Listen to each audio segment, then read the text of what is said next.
নমস্কার সুপ্রিয় দর্শক বন্ধুরা, তোমাদের সবাইকে মিথুন রাশির গুরুত্বপূর্ণ অনুষ্ঠানে স্বাগত। শুনো বন্ধু, আমি না নাগা সাধু। আমি গ্যারান্টি দিচ্ছি আজ রাত 11টায় তোমার জীবনে 3টা বড়ই ভয়ানক ঘটনা ঘটতে চলেছে। শুনে পৃথিবী আর আকাশ মিলাই যাবে, তোমার শরীর থেকে ঘাম ঝরতে শুরু করবে, কারণ ঘটনা সত্যি এত বড়।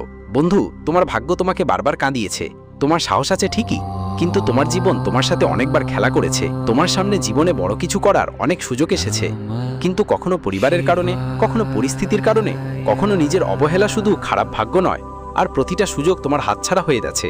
তোমার নিজেরাই তোমার খারাপ অবস্থায় তোমাকে ছেড়ে চলে গেছে। এমনকি তোমার কাছে যেসব ছোটখাটো জিনিস বেঁচে ছিল সেগুলো তোমার নিজেরা ছিনিয়ে নিয়েছে। বন্ধুরা, এখন ব্রহ্মাণ্ডে সব নবরাত্রি তোমার উন্নতির পথ খুলে দিয়েছে। এখন ব্রহ্মা, বিষ্ণু, মহেশ সব দেবদেবী তোমার পূর্বপুরুষেরা তোমার পাশে আছেন, আর তোমার যা কিছু পাওয়ার দরকার তা তুমি কখনো স্বপ্নেও ভাবোনি। বন্ধুদের, তোমার জীবনের দুঃখ দেখে আমার চোখেও পানি চলে এসেছে। একটা দুঃখ চলে গেছে, একটা সমস্যা কাটিয়ে উঠলে আরেকটা সমস্যা এসে দাঁড়ায়।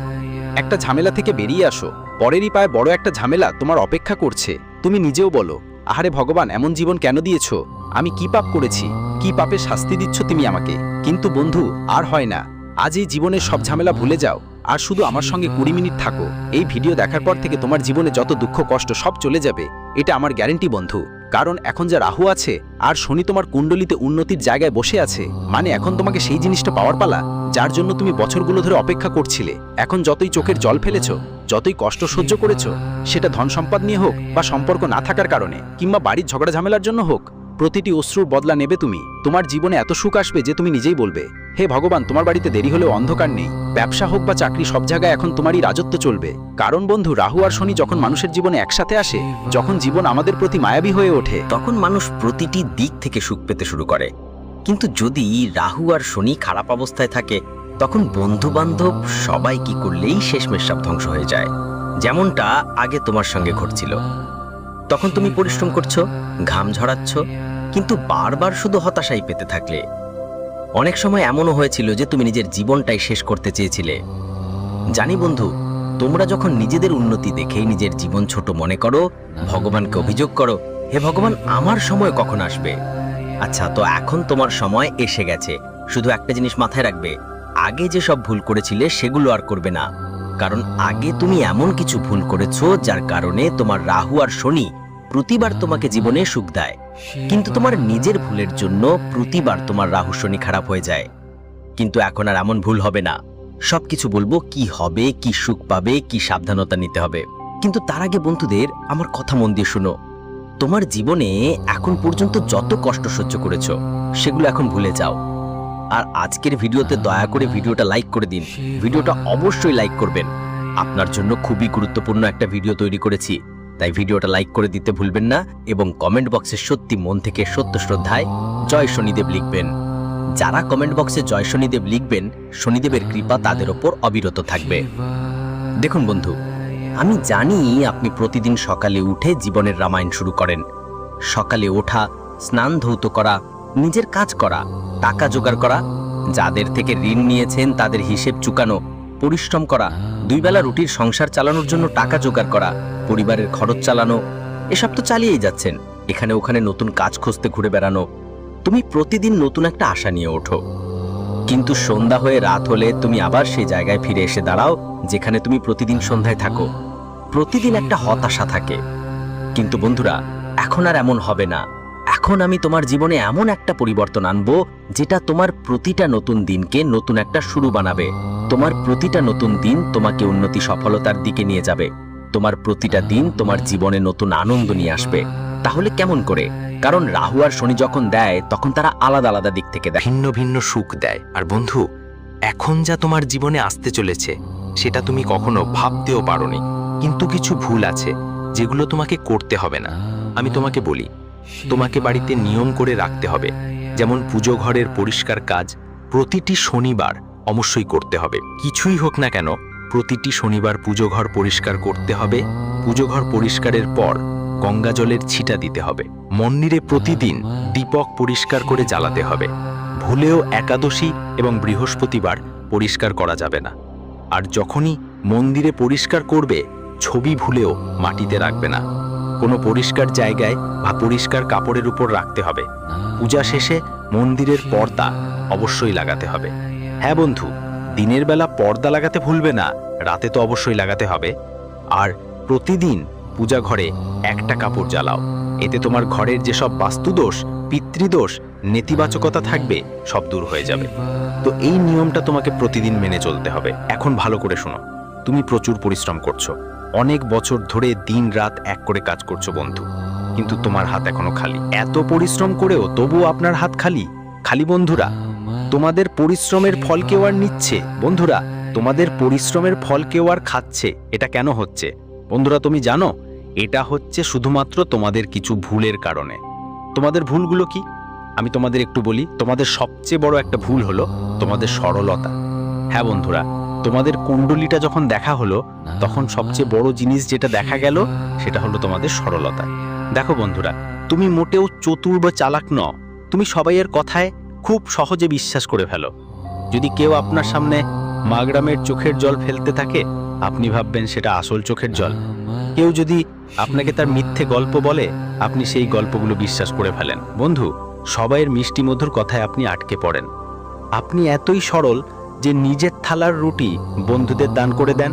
নিজের উপার্জিত, নিজের পরিশ্রমের টাকাও আপনি সহজেই উৎসর্গ করে দেন। এত সহজ সরল হয়ে পড়বেন না বন্ধু। আপনার নিজেরাই আপনাকে বেছে বেছে খাচ্ছে। হ্যাঁ, এমনকি আপনার পরিবারের সদস্যরাও আপনাকে খাচ্ছে। বন্ধু, আপনার মেহনত খাচ্ছে, তোমাদের অধিকার খাচ্ছে। বন্ধুদের যদি দেরি হয়ে যায় তাহলে বন্ধুদের তোমরা কোথাও বাঁচবে না।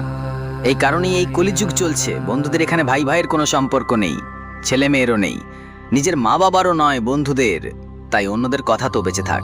তাই দয়া করে তোমাদের কাছে অনুরোধ রইল, ভোলাটে মন ত্যাগ করো। কারণ তোমার কুণ্ডলিতে ঠিক লেখা আছে যে তোমাকে প্রতিটি পদক্ষেপে ঠকানো হচ্ছে।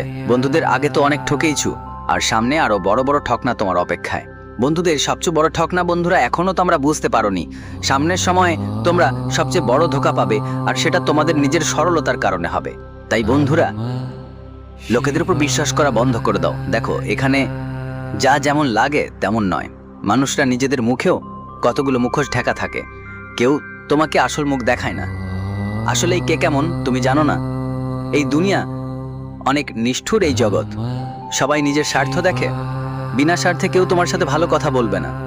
এমনকি আপনার নিজেদেরাও আপনাকে বিনা লাভে বন্ধুদের তো খাওয়ার কথাও জিজ্ঞাসা করবে না। তাই আপনি ভাবতেই পারেন এই দুনিয়া কতটা স্বার্থপর। আর আপনার কুণ্ডলিতে লেখা আছে যে আজ থেকে কয়েক মাস বা বছর পর আপনার কেউ নিজেরাই আপনাকে সবচেয়ে বড় ধোঁকা দেবে। তাই এখন থেকেই আমি আপনাকে জানিয়ে দিই যে আপনাকে সবচেয়ে বেশি সতর্ক থাকতে হবে। যদি সতর্ক না থাকেন তাহলে বন্ধুদের কাছ থেকে বড় ধোঁকা পেতে পারেন।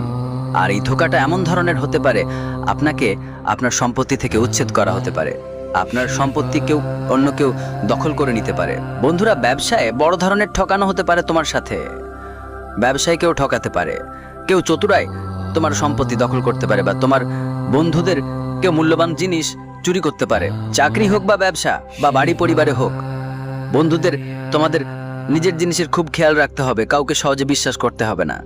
এটা তোমাদের অনেক বেশি খেয়াল রাখতে হবে, কারণ এখানে RS5 নিয়েও লড়াই ঝগড়া হয়ে যায়। তোমরা অনেক লাখ কোটি টাকা বিশ্বাস করে ফেলো, কিন্তু এবার আর সেটা করো না। যে কোনো সম্পর্ক যতই বিশেষ হোক না কেন, দেখুন, একটু চালাক হয়ে উঠুন।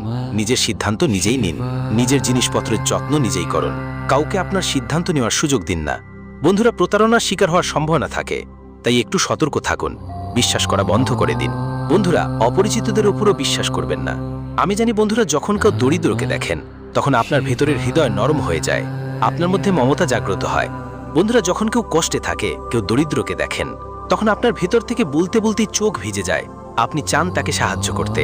আপনি কারো না কারো সাহায্য করেন, আর সাহায্য করা একটা ভালো কাজ, খুব ভালো কাজ। বন্ধুদের, দরিদ্রের সাহায্য করো, কোনো প্রাণীর সাহায্য করো, অসহায়ের সাহায্য করো। তবে কখনো কখনো কেউ তোমার এই মমতা, তোমার কোনো করুণা নিয়ে ভুরি সুবিধা নিতে পারে। তাই কতটা সাহায্য করবে সেটা তোমার উপর নির্ভর করে। বন্ধুরা, চোখ বিধে কখনো সাহায্য করবে না, না হলে প্রতারণা তো হবেই। এখন চলো এগুলো ছেড়ে তোমার মৃত্যু নিয়ে কথা বলি। হ্যাঁ, ঠিক শুনেছ বন্ধুরা, এটা সবচেয়ে বড় প্রশ্ন। অনেকেই জিজ্ঞেস করেছে, গুরুজি মৃত্যুর ব্যাপারে বলুন। আমি তো অনেক দিন বাঁচতে চাই। তো দেখো, একটা কালো সত্য তোমাদের বলবো। পুরো জীবন ধরে বন্ধু, তুমি যে কোনো না কোনো জিনিসের জন্য তাড়াহুড়ো করছো। টাকার জন্য তাড়ানো, টাকা পেলে জীবনে শান্তির জন্য তাড়ানো, কখনো বিয়ের জন্য তাড়ানো, কখনো টাকা আয় করার জন্য তাড়ানো, কখনো ভালো স্বাস্থ্যের জন্য তাড়ানো। জীবনে তুমি প্রতিটা জিনিসের জন্য সদাই কিছু না কিছু পাওয়ার জন্য তাড়না থাকে বন্ধু। তোমাদের একটা জিনিস মিলে যায়, ঈশ্বর বন্ধু দয়া করে তোমাদের একটা জিনিস দেয়, তারপর সেই জিনিস তোমাদের জন্য সাধারণ হয়ে যায়, তারপর তোমার মন চলে যায় অন্য জিনিসের দিকে, অন্য জিনিস পেলে আবার তৃতীয় জিনিসে মন যায়, তুমি কখনোই সন্তুষ্ট হতে পারো না। বন্ধু, মানুষের এটাই প্রকৃতি, যতই দাও মানুষ কখনোই সন্তুষ্ট হয় না। আগে তুমি 1000 টাকা রোজগার করো, তারপর লাখ টাকা কামাতে শুরু করো। আগে কিছুই ছিল না তোমার, এখন লাখ টাকা আছে, তবু তুমি সন্তুষ্ট না। তোমার সন্তুষ্টিই মিলছেই না বন্ধু। আর তোমার জীবনের কালো সত্য হলো আপনার মৃত্যু কখন হবে। আমি আপনাদের বলতে চাই বন্ধুদের যে আপনার মৃত্যুও একই জটিলতার সঙ্গে ঘটবে। হ্যাঁ বন্ধুদের, মৃত্যু হবে ঠিক তখনই যখন আপনার বয়স পূর্ণ হবে, অর্থাৎ ঈশ্বর যত সময় দিয়েছেন ঠিক ততটাই আপনি বাঁচবেন, কিন্তু আগাম মৃত্যু হবে না আপনার। তাই চিন্তা করবেন না, আগাম মৃত্যু শুধুমাত্র আপনার পাপের কারণে হতে পারে। তাই পাপ করবেন না বন্ধুদের, কোনো ভুল কাজ করবেন না। কিছু মানুষ থাকে যারা পৃথিবীতে পাপ করছে, সেই পাপের কারণে তাদের অকাল মৃত্যু হয়ে যায়, মানে সময়ের আগেই তরুণ বয়সেই তাদের মৃত্যু হয়ে যায়। যেমন কোনো দুর্ঘটনা হয়ে গেল, কিন্তু এসব কিছু আপনার সঙ্গে নেই। তাই ধর্মে মনোযোগ দিন, কিন্তু বন্ধুদের বলতে চাই আপনাদের শান্তি দরকার, আপনাদের বন্ধু দরকার যে বলবে হ্যাঁ সবকিছু এখন আমার আছে, যতটা পেয়েছি ঈশ্বরের দয়ায় ততটাই ভালো, কিন্তু এখন শান্তিতে থাকুন, কারণ ডাক কখনোই আসতে পারে। তাই বন্ধুদের বলছি, ঈশ্বরের জন্য জীবন শান্তিতে কাটান, যতদিনই বাঁচুন। আপনার জীবন হতে পারে 20 বছরের, হতে পারে 50 বছরের, আর বন্ধু কে জানে কতদিন বাঁচতে হবে। কিন্তু শান্তিতে বাঁচো, কারণ তোমাদের বন্ধুর কুণ্ডলিতে লেখা আছে যে তোমরা সবসময় টেনশন নাও, কোনো না কোনো কারণে তুমি টেনশন নাও। বন্ধু সত্য বলছি আমি, যদি সত্য হয় তো নিচে কমেন্ট করে জানিও। বন্ধু তোমাদের খেয়াল রাখতে হবে টেনশন আর স্ট্রেস থেকে যতটা সম্ভব দূরে থাকতে। কখনো নিজের প্রিয়জনদের টেনশন নাও, নিজের পরিবারের চিন্তা করো, নিজের ভবিষ্যতের চিন্তা করো। বন্ধু সবাইয়ের চিন্তা নিয়ে থাকতে হয়, আর কখনো কখনো তো অকারণের চিন্তাও, যা জীবনেই আসলে নেই। সে বারবার ভাবতে ভাবতে নিজেই টেনশনে পড়ে যায় যে হঠাৎ আমার সাথে এমন কিছু হয়ে যাবে বা আমার সাথে ওরকম কিছু ঘটবে, এমন ভাবনা ও চিন্তাও হয়, অথচ বাস্তবে এমন কিছু হয় না। তাই স্ট্রেস নেওয়ার চেয়ে ভক্তি করাই ভালো। ভজন গাও, ধ্যান করো, তোমার নিশ্চয়ই শান্তি পাবে। এখন পরের বিষয়ের দিকে আসি বন্ধুদের, দুর্ঘটনা। হ্যাঁ বন্ধুদের, আসন্ন সময় দুর্ঘটনা লেখা আছে তোমার ভাগ্যে, তোমার কুণ্ডলিতে বা রাশিতে দুর্ঘটনা লেখা আছে। এই জন্য তোমাদের একটা উপায় বলছি সামনে আসতে চলা দুর্ঘটনা থেকে বাঁচার জন্য, সহজেই বাঁচে যাব। উপায় কি? একদম মনোযোগ দিয়ে শুনবেন। দুর্ঘটনাও বন্ধুরা ছোটখাটো না, বড় বড় দুর্ঘটনা। বন্ধুরা কখনো কখনো অ্যাক্সিডেন্টে মানুষ লংড়া হয়ে যায়, মানুষের পা ভেঙে যায়, হাত ভেঙে যায়, এমনকি প্রতিবন্ধী হয়ে যায়, কারো কারো মস্তিষ্কে আঘাত লাগে, মেন্টালভাবে পাগল হয়ে যায়। তাই এমনটা আপনার সাথে কারো যেন না হয়, কারো যেন না হয়। বন্ধুরা কারেন্ট লাগার কারণেও দুর্ঘটনা ঘটে, কেউ পড়ে যায়। বন্ধুরা দেখুন, দুর্ঘটনা যেভাবেই হোক, পারে মানুষ বসে আছে আর হঠাৎ তার ওপর থেকে ছাদ পড়ে যেতে পারে, পাখা পড়ে যেতে পারে। তো বন্ধুরা এইসব সব দুর্ঘটনার মধ্যে পড়ে। তাই দেখুন, দুর্ঘটনা যে কোনো ভাবে ঘটতে পারে। আমরা যতই সাবধানে থাকি না কেন, কিছু না কিছু তো ঘটতেই পারে। কেউ গাছের ছায়ায় আরাম নিচ্ছে, আর কে জানে ওপর থেকে গাছের একটা ডাল ভেঙে তার মাথার ওপর পড়ে যেতে পারে বা হাতের ওপর পড়ে যেতে পারে, আর সে অক্ষম হয়ে যেতে পারে। তো বন্ধুরা দুর্ঘটনা যে কোনো ভাবে ঘটতে পারে। তাহলে আপনি দুর্ঘটনা থেকে বাঁচবেন কি করে? দেখুন, আপনি সতর্ক থাকবেন, কিন্তু বাঁচবেন কি করে? আপনার কুণ্ডলিতেও শুধু একটা না, 4-5টা দুর্ঘটনা লেখা আছে। বন্ধুরা এই দুর্ঘটনাগুলো বড়ও হতে পারে, ছোটও হতে পারে, এটা আপনার কর্মের ওপর নির্ভর করবে। কিন্তু যদি আপনি কিছু উপায় অনুসরণ করেন তাহলে সহজেই এসব দুর্ঘটনা থেকে বাঁচা সম্ভব। উপায় কি? বন্ধুরা ভালো করে শুনো। প্রতি গৌরসের দিনে, অর্থাৎ বছরে যত গৌরস আছে, তোমাদের প্রতিটি গৌরসে গাউশালায় গিয়ে গোমাতাকে খরচারা খাওয়াতে হবে আর গুড় খাওয়াতে হবে। হ্যাঁ, গোমাতাকে খরচারা আর গুড় খাওয়াতে হবে। তুমি গৌশালায় গেলে তো আরো ভালো, কিন্তু গৌশালায় তো আগে থেকেই অনেকেই গোমাতার জন্য দান করে আসছেন। কিন্তু যদি তোমরা বন্ধুরা রাস্তা বা চৌরাস্তার কাছে যেখানে গরুমা দাঁড়িয়ে থাকে সেখানে গরুকে খাওয়াবে, গুড় খাওয়াবে, তাহলে তোমাদের বেশি পুণ্য হবে। কারণ গরুমা যখন ক্ষুধার্ত থাকে আর তুমি তার পেট ভরাবে, তখন গরুমার অন্তর থেকে অনেক বেশি আশীর্বাদ আসবে। তাই বন্ধুরা এমন গরুমা খুঁজে বের করো যে সত্যি ক্ষুধার্ত, সত্যি যার প্রয়োজন। যখন তুমি এই পদ্ধতি করবে তখন তোমার কাজকর্ম ভালো হবে, তোমার পাপ মুছে যাবে, আর ভবিষ্যতে যা দুর্ঘটনা লেখা আছে তা ধীরে ধীরে কমে আসবে। দুর্ঘটনার যে রেখাগুলো আছে সেগুলো মুছে যেতে শুরু করবে। বন্ধুরা ছোটখাটো লেগে যাওয়া ক্ষতিতে পরিণত হবে। বন্ধুরা, দুর্ঘটনা তো নিশ্চয়ই হবে, কারণ ঈশ্বর সেটা লিখে রেখেছেন, এটা তো নিশ্চিত। কিন্তু বড় হবে না ছোট হবে সেটা আপনার কর্মের উপর নির্ভর করে। আপনি কেমন কর্ম করবেন। কেউ যদি ভুল কর্ম করে তাহলে সেই দুর্ঘটনা বড় একটা ভয়ঙ্কর রূপ নিতে পারে, আর যদি কেউ ভালো কর্ম করে তাহলে দুর্ঘটনা কেবল একটা ছোটখাটো খোঁচা হিসেবেই থাকবে। বন্ধুরা, দুর্ঘটনা এড়ানো সম্ভব, সেটা আপনার কর্মের উপর নির্ভর করে। এখন পরের কথা খুব মন দিয়ে শুনবেন। বন্ধুরা, অনেক প্রশ্ন আসে, গুরুজি আমি গর্বিতে আছি, টাকা পাচ্ছি না, কি করব, অনেক পরিশ্রম করছি তবুও টাকা নেই, আমার কুণ্ডলিতে টাকা লেখা আছে, আমার ভাগ্যে টাকা আছে কিনা, যতটুকু উপার্জন করি তার থেকে বেশি ঋণে ডুবে যায়, এটা আমার সঙ্গে কেন হচ্ছে। অনেক প্রশ্ন আছে বন্ধুদের। দেখুন, সবচেয়ে বড় কারণ যা টাকা নিয়ে জড়িত সেটা হলো গুরু বৃহস্পতি। যার বৃহস্পতি শক্তিশালী, যার গুরু শক্তিশালী, তার উপর মা লক্ষ্মী সবসময় খুশি থাকেন। তাই গুরু আর বৃহস্পতিকে খুশি রাখতে হবে, করা খুবই জরুরি। আর আপনার কুণ্ডলিতে কখন টাকা আসবে সেটা যদি দেখেন তাহলে বুঝবেন আপনার জীবনে টাকা একটা নির্দিষ্ট সময় আসবে। বন্ধুরা, মানে একসময় আপনার অনেক গরিবী থাকবে আর একসময় অনেক টাকা আসবে। এত টাকা আসবে যে আপনি সামলাতে পারবেন না। বন্ধুরা, এত টাকা আসবে যে আপনি খরচ করতেও ক্লান্ত হয়ে পড়বেন। আর সেই সময় কখন আসবে? এখন আপনি বলবেন সেই সময় কখন আসবে, আমার জীবন তো কেটে যাচ্ছে, সেই সময় তো আসবে কবে? দেখুন, সেই সময় নিজে নিজে আসবে না, সেই সময় আপনাকে আনতেই হবে। সময় কিভাবে আসবে খুব মন দিয়ে শুনুন। বন্ধুরা, টাকা তো আপনার জীবনে অনেক টাকা আছে, তোমরা হয়তো অনেক টাকা দেখেছো, তোমার জীবনে অনেক টাকা এসেছে, কিন্তু দরকার নেই যে টাকা আসছে তা তোমার কাছে টিকে থাকবে। কারণ টাকা আসছে, ঈশ্বর তো দিচ্ছেন, কিন্তু সেটা আজ টিকে থাকবে কিনা সেটা তোমার নিজের কর্মের উপর নির্ভর করে। তোমার নিজের গৃহস্থালী, তোমার দৈনন্দিন কাজের উপর ভিত্তি করেই সবকিছু লেখা থাকে। টাকা আসবেই, কিন্তু সেটা টিকে থাকবে কিনা বা তোমার জীবনে লক্ষ্মী কতদিন থাকবে সেটা পুরোপুরি তোমার উপর নির্ভর করে। তো লক্ষ্মীকে ধরে রাখা আপনার হাতে। বন্ধুদের টাকা দেবেন তো দেবেনই, কিন্তু টাকা থাকবে কি থাকবে না সেটা আপনার উপর নির্ভর করে। তাহলে ভুলটা কোথায় হচ্ছে ভালো করে শুনুন। যার জন্য টাকা আপনার কাছে টিকতে পারছে না, দেখুন, সবচেয়ে বড় কারণ হয় আপনার কুলদেবী দেবতা আর বাড়ির পূর্বপুরুষদের প্রতি মনোযোগ না দেওয়া। যার উপর তার পূর্বপুরুষদের আশীর্বাদ থাকে, কুলদেবী দেবতার কৃপা থাকে, সে সব সময় উন্নতি করে। তার বাড়িতে ধনসম্পদও প্রচুর টিকে থাকে বন্ধু, কখনোই টাকা উধাও হয় না, ঘুরে বেড়ায় না। সেজন্য বাড়িতে কুলদেবী ও দেবতাদের আশীর্বাদ থাকা খুবই জরুরি। পাশাপাশি পিতৃপুরুষদের আশীর্বাদও থাকা দরকার। ভাইরা, যার উপর কুলদেবী দেবতাদের আশীর্বাদ থাকবে সে জীবনে সব সময় উন্নতি করবে, ধনসম্পদও তার কাছে প্রচুর পরিমাণে থাকবে। আর যার উপর পূর্বপুরুষদের দয়া থাকবে সে কখনো থামে না, জীবনে দিনরাত উন্নতি করে চলে। তাই আপনাদের নিজেদের কুলদেবী আর পূর্বপুরুষদের শক্তিশালী করতে হবে, তাদের আশীর্বাদ আপনার দরকার হবে। আশীর্বাদ কিভাবে পাবেন? মনোযোগ দিয়ে শুনুন। যখনই কোনো কাজ করবেন, যখনই বাড়িতে কোনো শুভ কাজ করলে অবশ্যই কুলদেবী দেবতাদের পূজা করুন। বাড়িতে বন্ধু বান্ধবরা এমনকি পাতাও নাড়ানো উচিত নয় তাদের পূজা ছাড়া। হ্যাঁ, বন্ধুদের পাতাও নাড়ানো যাবে না। নিজের কুলদেবী দেবতাদের পূজা না করে কোনো ভালো কাজ করবেন না, এই কথা মাথায় রাখবেন। সবচেয়ে আগে কুলদেবী দেবতাদের পূজা করুন। বাড়িতে মিষ্টি বানালে কুলদেবী দেবতাদের ভোগ হিসেবে দিন। আপনার কুলদেবী দেবতাদের প্রতি পূর্ণিমার দিনে পূজা পাঠ করবেন। এছাড়াও বছরে অন্তত দুবার অবশ্যই সেই জায়গায় যেখানে আপনার কুলদেবী ও কুল দেবতার পুজো হয়, যেখানে স্থান আছে সেখানে যান আর ওখানে পূজা পাঠ করুন।